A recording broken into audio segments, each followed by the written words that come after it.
គោលការណ៍ដឹកនាំ8ចំណុចរបស់ព្រះបាទជ័យវរ្ម័នទី7ក្នុងការដឹកនាំប្រទេសព្រះបាទជ័យវរ្ម័នទី7ជាក្សត្រមួយអង្គដែលមានកិត្តិនាមល្បីល្បាញខ្ទរខ្ទរមួយរូបក្នុងទំព័រប្រវត្តិសាស្ត្រខ្មែរលើការកសាងប្រទេសជាតិធ្វើសឹកសង្គ្រាមបង្រួបបង្រួមទឹកដី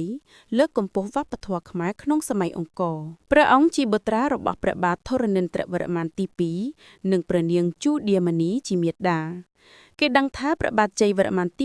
7មានស្នាមព្រះហស្ថជាច្រើននៅក្នុងវិស័យពុទ្ធចក្រនិងអាណាចក្រ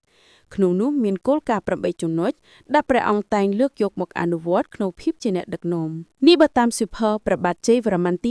7បានចងក្រងដោយបណ្ឌិតម៉ត្រាណេអ្នកស្រាវជ្រាវប្រវត្តិសាស្ត្រខ្មែរគោលការណ៍ទាំង8ចំណុចរបស់ព្រះបាទជ័យវរ្ម័នទី7យកមកអនុវត្តក្នុងការដឹកនាំប្រទេសឲ្យបានទទួលភាពរុងរឿងនាសម័យអង្គររួមមាន 1. អំរែកទឹកមានសេចក្តីថាមិនលំអៀង 2. ភ្នែកខ្លែងមានន័យថាត្រូវសម្លឹងឲ្យឆ្ងាយមើលគ្រប់ទិសទី 3. ស្ងែងរាជសីមានន័យថាធ្វើជាអ្នកដឹកនាំត្រូវឲ្យគេគោរពស្ញប់ឆ្ងាញ់ 4. សម្ដីអូសូរមានន័យថាសម្ដីទិព្វគេគោរពស្ដាប់បង្គាប់និងអនុវត្តតាម 5. ខ្ងរប្រអិនមានន័យថាថ្នាក់ដឹកនាំតែងខ្វល់ខ្វាយជានិច្ចពីសុខទុក្ខរបស់ប្រជារាស្ត្រ 6. សុបិនសួរមានន័យថាអ្នកដឹកនាំត្រូវសម្រេចកិច្ចការតាមបំណងប្រាថ្នារបស់រាស្ត្រ 7. ខួទុនសាយជាបុគ្គលឆ្លៀវវៃដោះស្រាយវិបត្តិរបស់ប្រជាពលរដ្ឋដោយសន្តិវិធី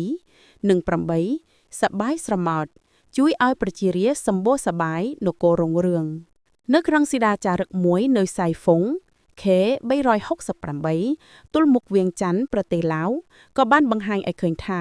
ព្រះអង្គជាក្សត្រដែលបានផ្សព្វផ្សាយគុណធម៌ដល់ប្រជានុរាស្ត្រខ្លាំងណាស់ដោយសារតែការខិតខំប្រឹងប្រែងនិងការយកចិត្តទុកដាក់របស់ព្រះអង្គចំពោះសេចក្តីសុខរបស់ប្រជារាស្ត្រដោយព្រះអង្គយល់ឃើញថា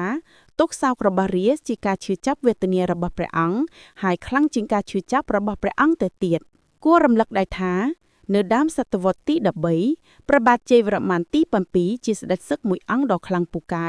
និងមានព្រហ្មវិហារធម៌ដល់ប្រជានុរាស្ត្រ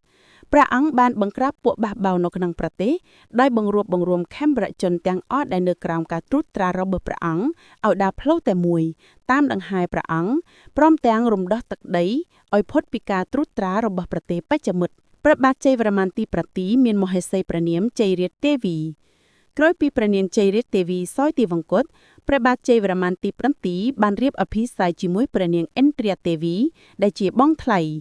ព្រះនាងឥន្ទ្រាទេវីជាស្ត្រីដឹកនាំគំរូមួយរូបដែលមានចរិយាសម្បត្តិល្អឥតកំទេចនិងមានកិត្តិយសល្បីល្បាញរហូតមកដល់សព្វថ្ងៃ